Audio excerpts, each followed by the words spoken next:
donc dinañ leen présenter projet Saly Football Club à la fin dañ def aussi ay remise des trophées pour les joueurs concernés, que ce soit les coachs wala ñu war a jox diplôme yëpp ñu leen ko jox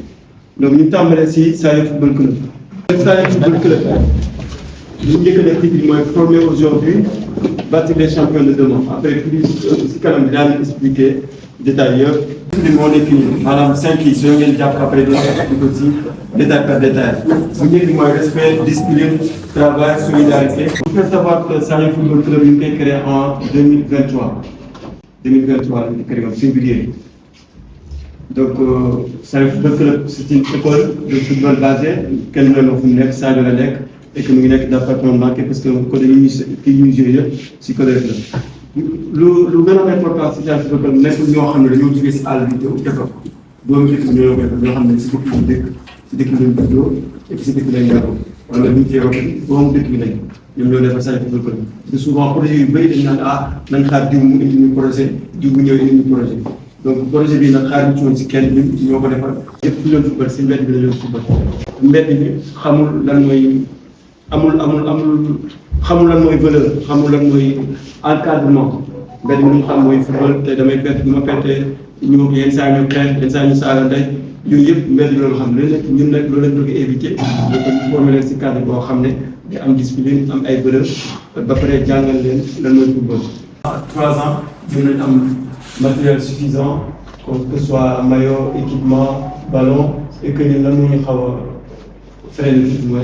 mooy sorti maanaam. lan mooy si mission tey jii mooy former les jeunes jël jeune âge comme ni ko waxee sànq maanaam football xale am na loo xam ne ba ngay nekk ndaw boo koy jàng boo xaaree nag ba nekk mag nga ko tàmbalee jàng ça va être compliqué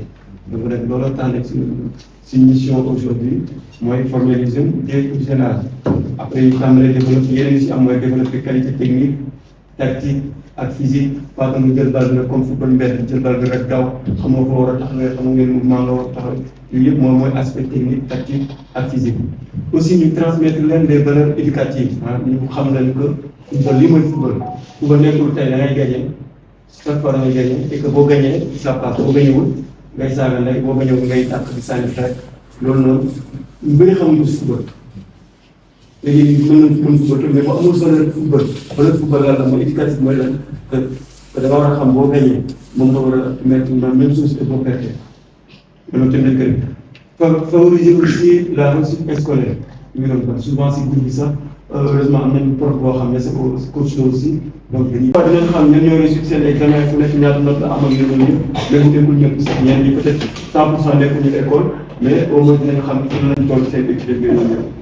centre de formation bi fii c'est-à-dire yóbbu leen si yeneen centre de formation yoo xam ne yu gën a mag pas yu gën a ndaw mais yu gën a mag yi ñu yor nii déjà am nañ ay jours yoo xam ne sax dem nañ centre de formation yu gën a mag ñu continuer donc di leen expliquer suñu valeur on a 5 valeurs respect discipline travail solidarité excellence respect la ñuy tàmbalee maanaam tey jii bëri na jours yu bëri tey si bële ba pare dañuy jëkk saa rek dem par respect maanaam boo déggee respect parce que mu ngi tàmbalee que mooy nga respecté say coéquipier maanaam jours yi mu bokk ak terrain nga respecté xam nga c'est-à-dire que bëgguñu yenn jours yi saa yi am daal ñu koy ñaawal wala njëriñ porté ñu koy ñaawal respect mu ngi tàmbalee entre nous si vestiaire maanaam tey jii nii si problème bu mën ci xew si biir maanaam ñu respecté si coéquipier jours yi nga bokk ak équipe boo leen respecté ba pare nag donc dans ce cas bi nga mën a respecté seen adversaire parce que mënoo respecté doo respecté seen coéquipier ba pare continuer nga ne da ngay respecté adversaire da nga ko war a respecté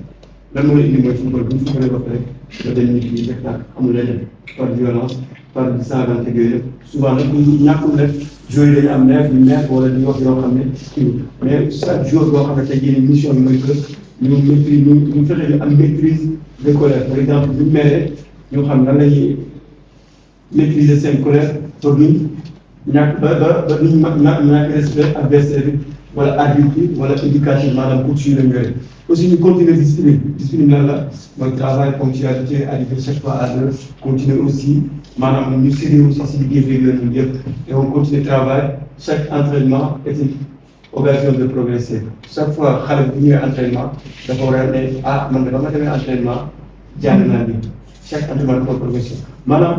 mënuñu am jour boo xam ne wala benn élément boo xam ne mu ngi nekk si centre bi pendant 4 ans ñu laaj ko tey loolu jàng mënu dara wala tey ngay dem si mbedd bi ko comparer jour boo xam ne presque moom ngi maanaam bouger si mbedd bi ak bouger si centre bi te waroo leen comparer et ça se voit directement et solidarité ñu koy andi ensemble s'entraider bu ñu amee problème et représenter réellement notre commune. Yooyu tamit dinañ si ñëw plus tard excellence aussi ñu cesse à donner les meilleurs possibles sur le terrain comme dans la vie aussi ñu continuer bañ a. sant kii bi nag am nañ ñetti catégorie donc première catégorie bi mooy ban U13 U13 bi mooy bii ñaari catégorie dafa am U15 A U15 B beneen bi après dinañ wane seen résultat ils sont éliminés alors que U15 B ñoom ils sont qualifiés directement en demi-finale am na demi-finale bu ñu war a jouer yàggul waa U15 B. On continue. Nous allons savoir U10, U13, U15, A et U15 B. 4 catégories. On continue, puis on va faire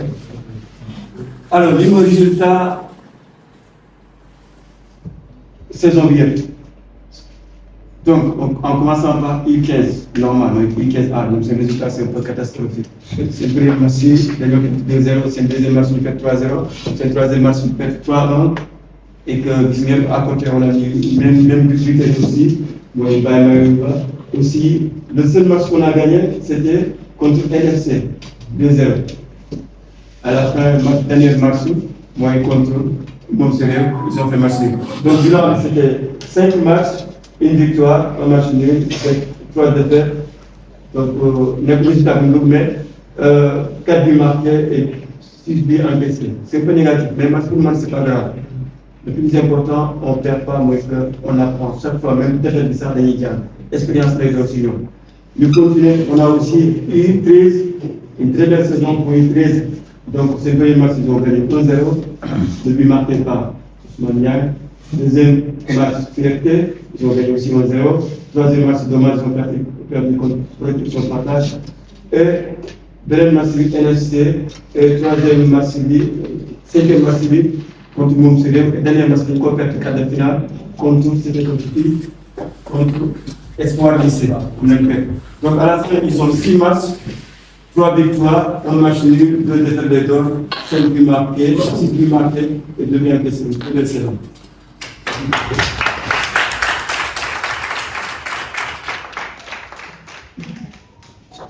Et on a aussi U15A.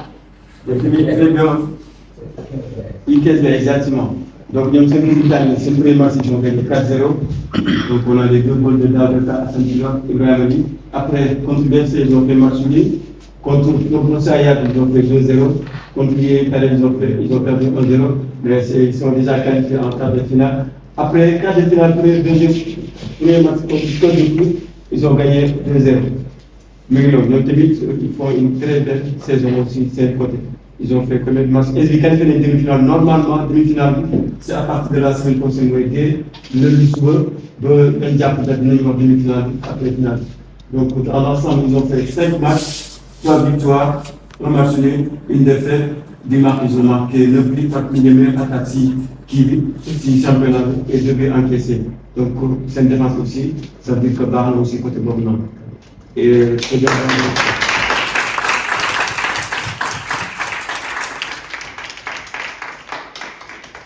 Donc, pour les catégories, bilan global de la saison, ils ont fait 15 matchs sur tout, 7 victoires, 3 matchs nuls, 5 défaites, 18 buts marqués total. Donc, le bilan total pour les 3 catégories, U15, A, D, U13, Réunion. Donc, on continue. L'Imoné comme une ambition.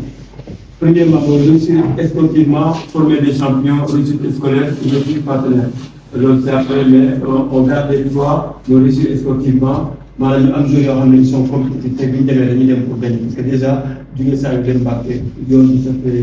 c'est un peu fatigant nga dem foofu tamit di faire pour ñoom tamit day xaw a métti donc il faut que dans la tête ñu ne c'est des joueurs ñu formuler ñu doon ay joueurs yoo xam ne compétitif ñu doon si compétition yëpp et ñu mën a liggéey ci aussi comme ñu former les champions maanaam ñu développer chaque jour si côté yëpp maanaam tey jii même bu ñu gën a bon même at yii ñu ko mën a yóbbu il est prêt pour confronter bu dem foofu parce que souvent yenn jours yi ñu jugee fii nii ñu jugee si village wala si commune dem centre humain dañu am tuuti complexe bi ñu amoon ko fii nii la demee fii Dakar la ñu fay ñëw donc dañu am complexe au niveau peut-être infrastructure yi mooy terrain bu ñu joué complexe aussi si groupe bi yooyu yëpp dañ koy fexe dindi ba ëllëg bu ñu amee benn jour rek bu ñu ko yóbbee directement et adapté le plus rapide possible. Donc réussite scolaire loolu tamit wax nañ ko on a aussi dinañ ci dans ñu taal objectif bu ñu amoon mooy si 2025 saison 2025 2026 mooy aller au moins en finale dans une trois compétitions nigériennes ñu dem finale et que être une compétition boobu wax nañ ko former et les meilleurs talents aussi niveau éducatif ñu suivre seen scolaire xam mooy la ñuy am et que ñu sensibiliser aussi si valeurs citoyennes nga xam ne tey jii boo gisee doomu kuy joué Saly FC du doon problème mu dëkk bi dañ naan kii kat centre bi moo tax ñu def nii wala centre bi moo ko yóbbee lii donc loolu tamit dañ koy fini et on fait aussi éducation à travers le sport. Niveau structurel ñu améliorer aussi conditions entraînement yi métti na trop renforcer encadrement technique bi parce que on a que 3 ou 4 courses maximum et souvent dañuy dem si biir course yi wàññeeku wala yenn absents yi ñu génnoon yëpp aussi ñu jéem a développer aussi côté discipline et esprit équipe côté boobu moo gën a importance et au niveau communautaire dinañ ñëw plus tard aussi donc lan la Saly Football Club tey soxla jii nii lan la gën a soxla si côté bii mooy terrain boo xam ne dinañ ko entraîner pour l'instant terrain simple la ñu utiliser souvent ñu utiliser municipal et ñaari terrain yëpp souvent dañuy am nañu koy occuper même bu dee tamit terrain municipal tey jii bu nawetaan tàmbali il faut mën a entraîner il faut mën a continuer donc matériel sportif aussi souvent dañ koy soxla di ko renouveler parce que mënuñ utiliser matériel boo xam ne depuis 2023 la bu ko utiliser 2026 donc matériel souvent dañuy dem ba yàqu yenn équipement pour chaque jour aussi loolu ñu ngi si taxaw et suivi scolaire encadrement aussi loolu ñu ngi si taxaw aussi ñu continuer wala alors suñu activité suivante yi ñuy def donc aussi comme ni ñu ko waxee Saly Football Club aussi mën nañu ko wax cohésion sociale donc souvent dañuy def maanaam le club favorise le vivre ensemble et l'ensemble des jeunes autour d'un objectif commun souvent kon du jotee chaque samedi xam naa dañu koy traité souvent mooy que dañuy organiser ay ndogu ñu organiser mooy que dañuy defar ay mburu ay tàndarma ay suukar ñu dajoo ñu koy jox ñoo xam ne ils sont dans le besoin donc bi mooy presque bien passé mooy su ma nekkoon suñu troisième édition ñu koy def chaque année te ñu toujours demandé aussi parce que chaque samedi ñu génnee telle somme pour mën a aider ñoo xam ne ils sont dans le besoin ça veut dire que Saly Football Club mu ngi contribuer développement social si dëkk bi aussi yooyu noonu on continue donc pour juste vidéo bi wax leen dëkk nu mu fay demee développement social xam nga xam soo vidéo nga fii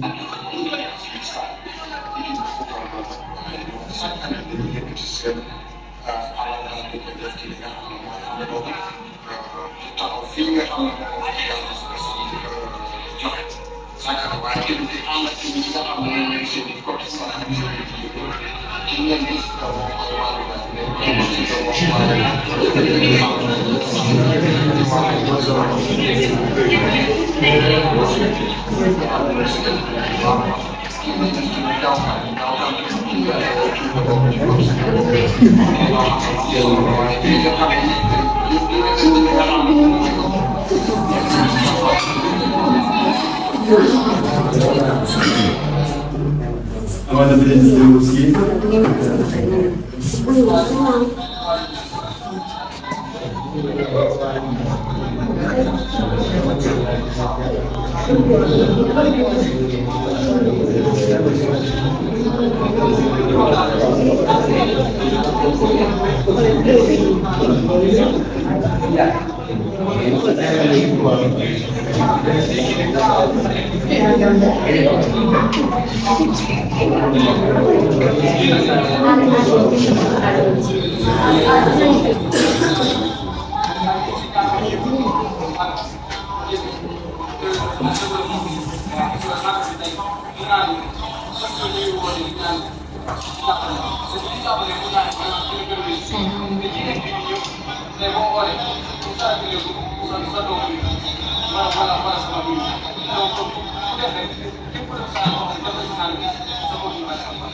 naa ne kenn jariñu ñëpp a jariñ exemple kenn si ñëwoon produit bi su ñu wax brossage lañu wax mais bu ñu wax produit brossage lañu wax bu doon def protéine bi ñëw saa yu ñëw day yóbbu parce que ñëw moo ko ñëw moom moo jëlwaat kon mu naa ne ku si def daal sa bopp nga xale di ñaan daal lépp loo xam si nii mën nañu ko gën a def pour jàppale ñu sant ñu avancé ñu def si produit de wala si tool di ñaanal membre ak ñëpp ñi nga xam ne ñu ngi ko si saa yu ko def ak lépp boole président ñu leen ñaan di ñaan si tëri ñu leen ko ñu seen ko daal seen ay yoon jàpp jàpp merci yamal si bëgg maa ngi leen ko yamal si bu dem dëkk bi développé saa ko développé xam ne day dëkk bi développé mais tey dafa déplacement boo xam ne dina xam nañ si bëgg di jéem a seet si tamit yoon mais loolu yëpp boo gisee li nga war a maanaam social la ko pour jàpp sant xam ne jàpp sant benn sant lay am donc benn sant boobu su mairie bi ci doon loxoom tey dugal si lu ñu daa jàppale sant bi bàyyi sant parce que benn sant la moo fi su ñu doon loxoom dugal si jàppale si pour jeunesse sociale donc mën naa ne bu dee nekk si bopp te kon tey jii soo fi nekkalee jeunesse bi foog ñoom ñu ngi ñoom seen njëriñ si biir yi foog nga développé leen wax ci sport te li nga wax ni yëpp c'est pour wàcc moo la fi la mooy yëpp si kon ñu di seet dara jël loolu ñëpp mais loolu pour moo mën a am foog ñu tamit loxo parce que tamit benn loxo mu def leen moo la ko xamante ne moo la moo doon tey si jàppal daal loolu cette image des talents formés pour aller loin. Donc comme nous l'avons dit, maanaam tey jii nii dinañ former ay jeunes yoo xam ne dinañ jëlee si centre bi yóbbu leen si centre bu gën a mag.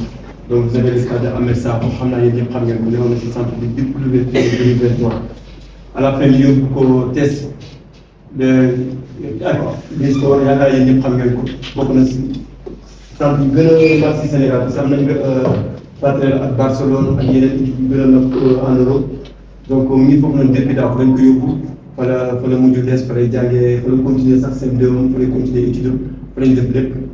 donc ba mu fa nekkee nag détecté woon nañ ko benn kii bu fa amoon maanaam U17 bu leen sélectionné si Sénégal moom bokkoon na si liste bu ñu njëkkoon a def si kii bi après peut-être finalement peut-être problème mu passeport yu demee noonu moo tax mu mujj dem si voyage bi mu waroon def au Mozambique fa lañ ko war a joué donc pour wax ne moom bokk na si pendant réunion kii bi yëpp si staff beeg yooyu yëpp jëwoon aussi et que mu ngi noonu donc pour wax leen ni impact boobu am mooy que ça peut représenter un véritable développement sportif et social à la commune mu ngi noonu donc cinq yi aussi voilà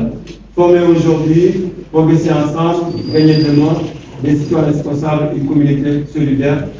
un club, une famille. Donc, nous avons aussi suñu objectif ak suñu mission yoo xam ne dañ ko centre aussi. Donc, pour revenir aussi budget, xam naa ni yéen ñëpp kenn gisul ko même booy sax gisul ko donc pour wax leen pour dans le fonctionnement kii salaire pour le club budget bi ñu dépensé si année bi yëpp moo nekk nii lépp par détail à la pour wax leen xaalis bu dugg am na fu mu jaar A ba Z ba dërëm bu ndaw ndox sax am na fu mu jaar donc année bi yëpp boo leen xoolee ñun ñu ngi dépensé si somme bi nii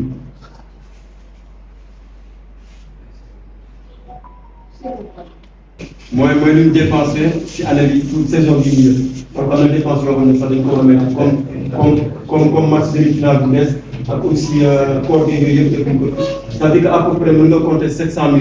yoo xam ne dépassé nañ ko si année bi yëpp donc dépassé nañ ne en détail par détail lépp moo xam transport par marche photographe lépp yu ñu fay paiement yëpp lépp A ba Z ça veut dire que xaalis bi dugg boo saa ñu ko def heure bi cotisé yëpp ça fait que à la fin lii mooy dépense kii boo leen xoolee nag lan moo ñu gën a si dépense mooy côté bi transport ça coûte cher parce que transport minimum peut-être man ni ñoo def 35 000 di nga dépenser minimum di nga àgg vers 45 000 wala 40 000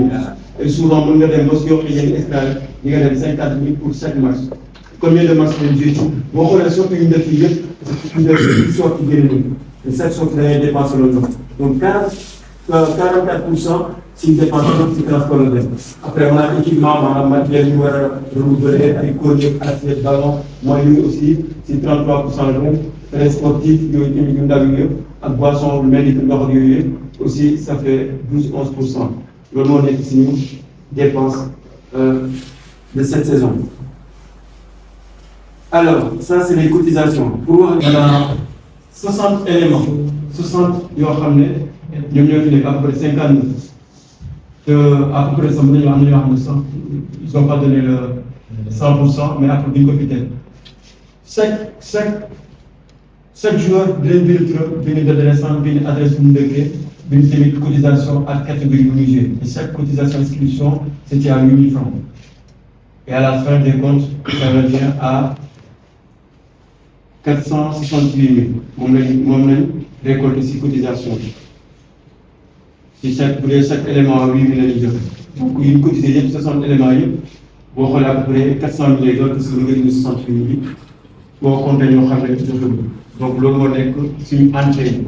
donc boo comparé entrée ak dépense yi y a une différence donc boo leen xoolee tey dépense bi ça fait 581 000 moo nekk nii alors que dépense kii entrée bi 7 mois mi ngi noonu ñu continuer lii 7 mois nag tey 2000 francs CFA mi ngi noonu loolu bëriwul lan moo tax ñu demandé cotisation pour vous expliquer donc c'est simple d'abord mooy soutien au fonctionnement du club parce que club loo xëy naan doxalu ko donc dépense yi ngeen gis yëpp loo xëy naan doxalu ko aussi on a achat d'équipement maillot matériel surtout aussi transport bi ak transport marchandise parce que da ngay fay da ngay joxe dara ngeen mu yëpp mu ngi noonu donc pour dire que xaalis bi ngeen def si kii yëpp dafa demaat aussi si yéen la dem. Alors pour finir la moo tax tey jii nii ñu war a ay partenaires pourquoi on doit citer le Saly Football Club c'est simple déjà ñun suñu ambition mooy que suñu ambition mooy la développer les talents locaux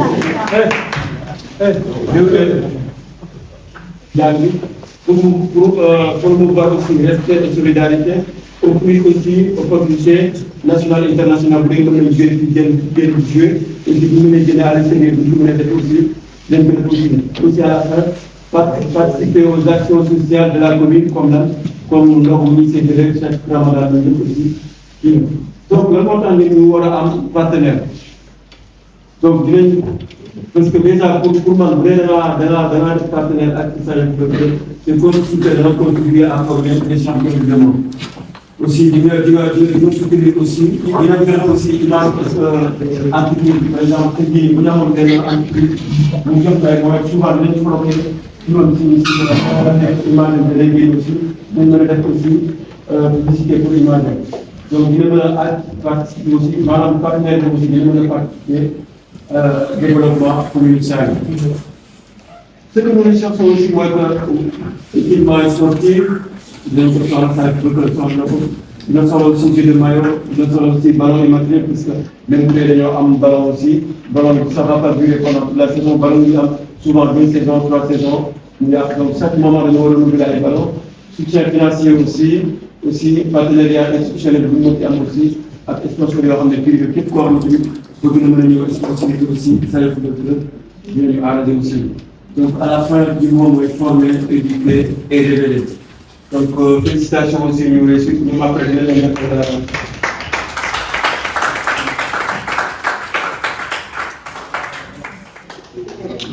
donc, voilà, c'est aussi meilleur joueur de la saison, pour voir les minutes,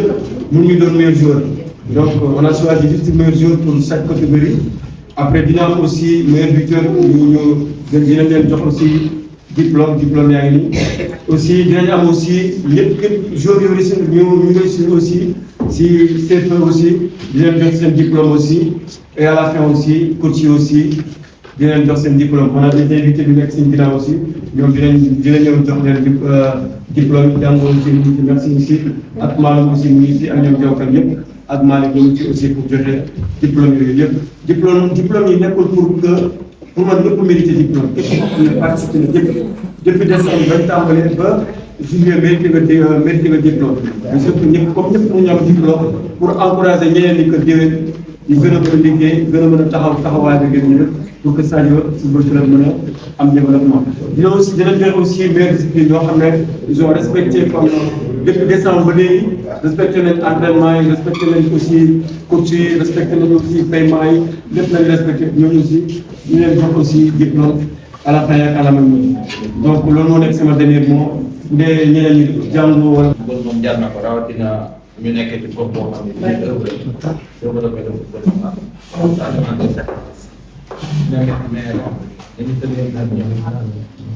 ci ko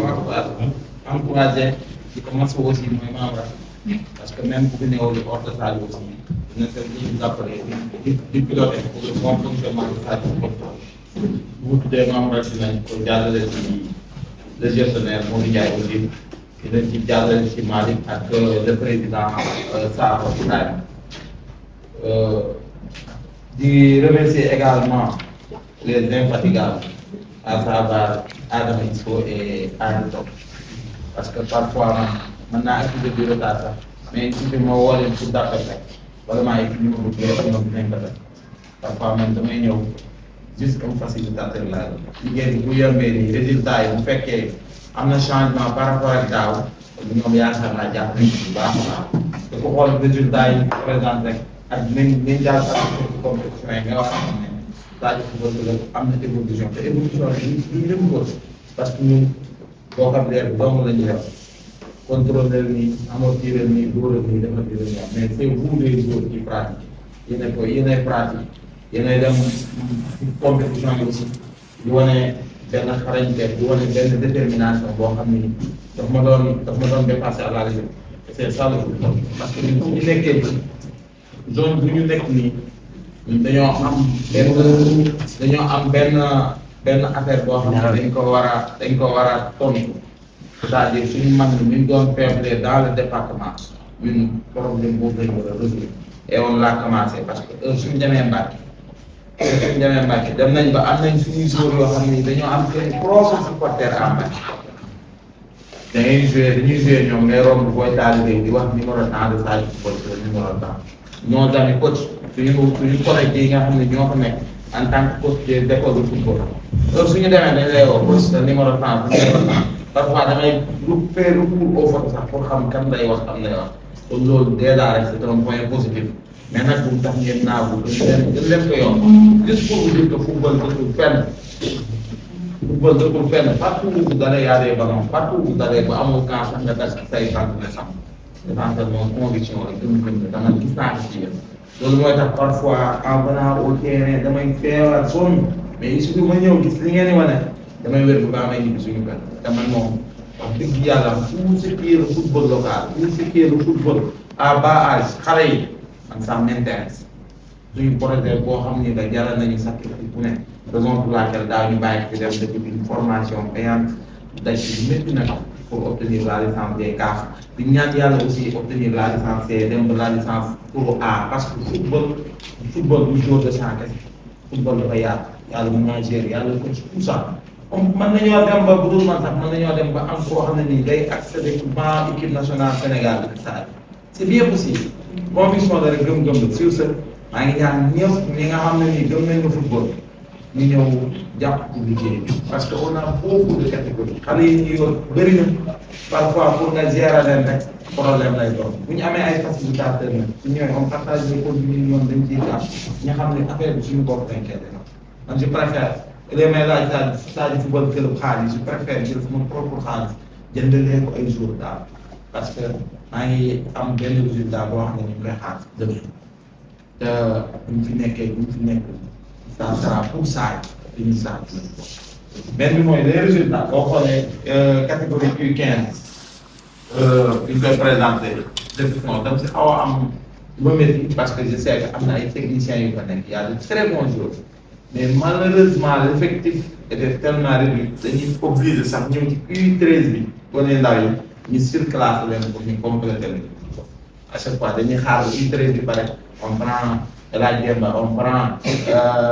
comment dire Ousmane Niang on prend Ahmed Diop boo yooyu dañuy jël pour yokk leen fu ñu football ce qui veut dire que y aura 5 jours yoo xam ne ay lindoo ils font 2 matchs en même temps donc ñooñu pour ñu productif ça sera très difficile mais n'empêche on xam nañ am na ci manque mooy effectif dinañ passer au recrutement gën a focaliser U15 boobu noonu U15A boobu noonu maintenant quant à U13 c'est des guerriers ñooñu mën naa la wax ne ñoom ñoo gën a performant ci centre Sadio Football Club parce que heure bu ñu demee bu ñuy football ñi ñuy football ak bu bàyyi les dimanches partout day doon ñoo xam ne ni dañ leen di mën a boot te ni man parfois damay jiit sax damay kaas ci collège bi naan sama xale yi ñi ngeen leen di boole dañuy gaañu te man sama boy seen lépp man maa ko yor ku ci gaañu da koy wax seen parents mais n'empêche bu arbitre bi tu vois un Ngagne Demba qui est supérieur à eux tu vois un Ousmane Niang qui est supérieur à eux am na jóg tout le monde match bi ñu gagné fin temps bi gis nga on n'avait pas de gardien malheureusement était sorti on était obligé de prendre le défenseur et le mettre dans les buts xam nga xaar nañ di yàgg looloo tax quart de finale bi ñu mën a ni 2-1 parce que vraiment yoroon nañ effectif bu mën a dem finale mais ainsi va le football on est éliminé en quart de finale bi bu daal teel a toog on prend notre déwén ñu espérer arriver à la finale. Quant à équipe U15 B bu ma leen dama leen koy wax 7 jours entraînement vous êtes bien bu ngeen ko gëmee amul benn équipe bu leen di gagné mbaa. Nul contre Yéri-Tare bi défaite contre Yéri-Tare bi ngeen di gis Yéri-Tare est la plus faible équipe du CODEF coach Mourinho noonu laa koy wax di ko tooñee moo tax jour boobu noonu ba ma demulee tombé suñu final bi bu ma wootee ñu ne ma Yéri-Tare moo leen gagné ba léegi je ne parviens pas à digérer ce match donc pour vous dire que yéen ñuy jouer compétition bii am ngeen wax dëgg yàlla am lu leen ma war a fay ci match bi mooy victoire finale. Parce que vous n'avez pas Yéri-Tare, vous avez gagné. Par contre, vous avez gagné, comment dirais-je, Yonundam 4-0. Yonundam, équipe B, c'est le plus grand technicien, mon meilleur ASC Avenir, mon mot pour y aller national, il y a ton mec. Quand l'équipe a beaucoup de mal, on est comme un simple Mourinho qui vient de gagner. Il a gagné fierté. Il a gagné en U15, fierté pour un football, au niveau du département, mais football au niveau national. Parce que c'est lui qui est coach de Sonacos moom moo yor ñaata joueur am ñooy jaar ci loo xam tey di joué fii doon ay pro y a Etienne Mendy qui joue à Sonacos qui était convoqué en équipe nationale du 17 am na beneen boy boo xam ne tamit mu ngi côté FC Sénégal booyam moom moo ko formé kon équipe yooyu boo joué ak ñoom gagné la ñëw benn équipe di leen gagné donc du loolu mais football noonu la on se prépare pour la demi-finale xam naa dinañ ko jàpp après le BFM pour dire que Sadio ñu ngi leen di xaar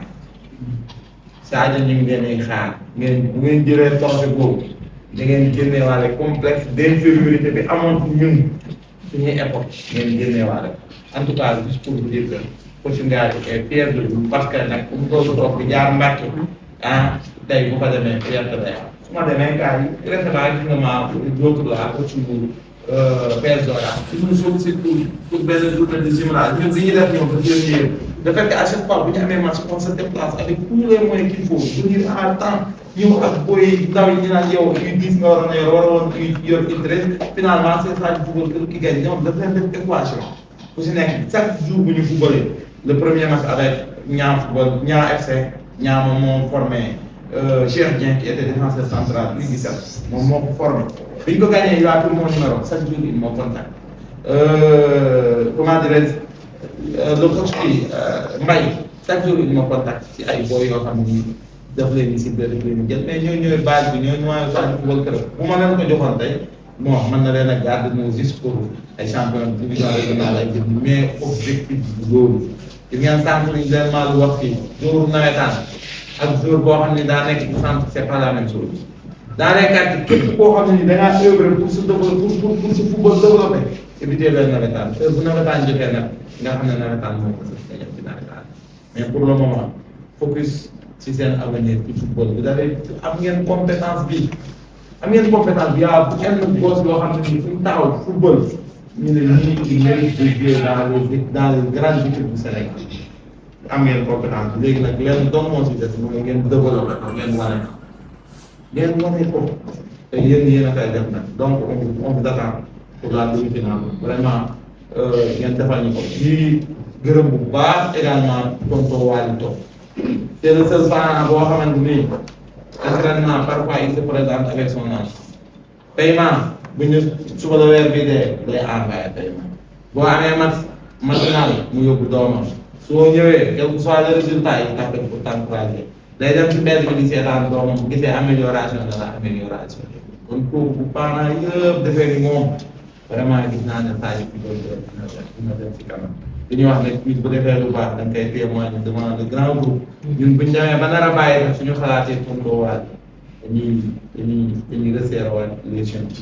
kon nit ñi ñëpp nekk juste pour lancer un appel à tout un chacun ñu def ni tonto waat xam nga ñu ngi lay encourager bu baax a baax liggéey bi ñu xam ne nit trop mais bon ñun ñoo xam ne nous sommes des sportifs kon nañu encourager suñuy xale gis naa ne daal ñoom jërëjëf ñëpp nag.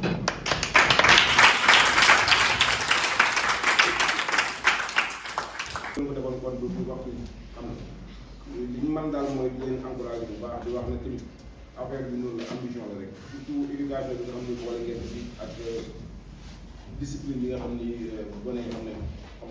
di encouragé ak Saad ak ñoom Adama ak Kési ak imam Malick imam ñëpp ñu leen di encouragé di leen wax ne affaire bi moom du yomb di wax aussi les joueurs yi suñu gerbaani wala suñu doom yi di leen wax ne football dugg fenn Sadio Mané foo xoolee ci Sénégal la jógee te duggul ballon d'or donc pourquoi pas ñu mën a jógee Sadio def la même chose amul te xañ na sax yéen chance bi ngeen am nii ñu leen di formé ngeen di dem di participer ci ay tournois xañ na chance boobu sax bu ñu toll ak ñu am âge bi moom xañ na am góor xam nga yéen am ngeen ko pour jéem Sadio dugal Sadio dama ko leen beneen dëkk ñu jamono wax yéen a ngi dem di bokk ci ay compétition te le plus important mooy lépp ne ngeen daje compétition yi mais le fait que ngeen participer ci compétition yi rek loolu déjà rek dañu ngeen donc on fait jamais soit on soit on a pas loolu laa wax ak donc foofu la ñuy yemal wax ni daal ñun dina encouragé ñu gën a góorgóorlu di lancer appel tamit yeneen bonne volonté yi ñu ñëw jàpp si parce que gis nañ ci wax dëgg yàlla les dépenses yi ñooy supérieur seen recette donc lii bu problème mënu ñàkk parce que déplacement yi day métti booy nga ñu blessé soxla ngeen changé ay maillot soxla ñu bëri bala mooy matériel yëpp soxla ñu doon bëri loolu pour mu mën a nekk yomb si yéen foofu ñëpp jàpp si képp ku dëkk Sadio sport Sadio yor la dem leen gën parce que foofu lu mbedd moo koy waral xam nga la comme tey Ndiaga sama morom la su ma waxee ni tey soo deful lii ma def la lii ma def la lii man ak moom dañ koy ñaaxal yaa ngi comprendre soo defee ko ne dama nekk si centimètre nekk xale am éducation bu baax esprit boobu noonu doo ko am mais am na esprit boo xam si ni dafay demandé c'est parce que bi mu nekk xale boobu la ko doon demandé te ñun loolu xam na lañ koy jàppee genre esprit bi te comme tey ay xale bu ñu àndee nii koo gis en général bu ko wéccee dina musul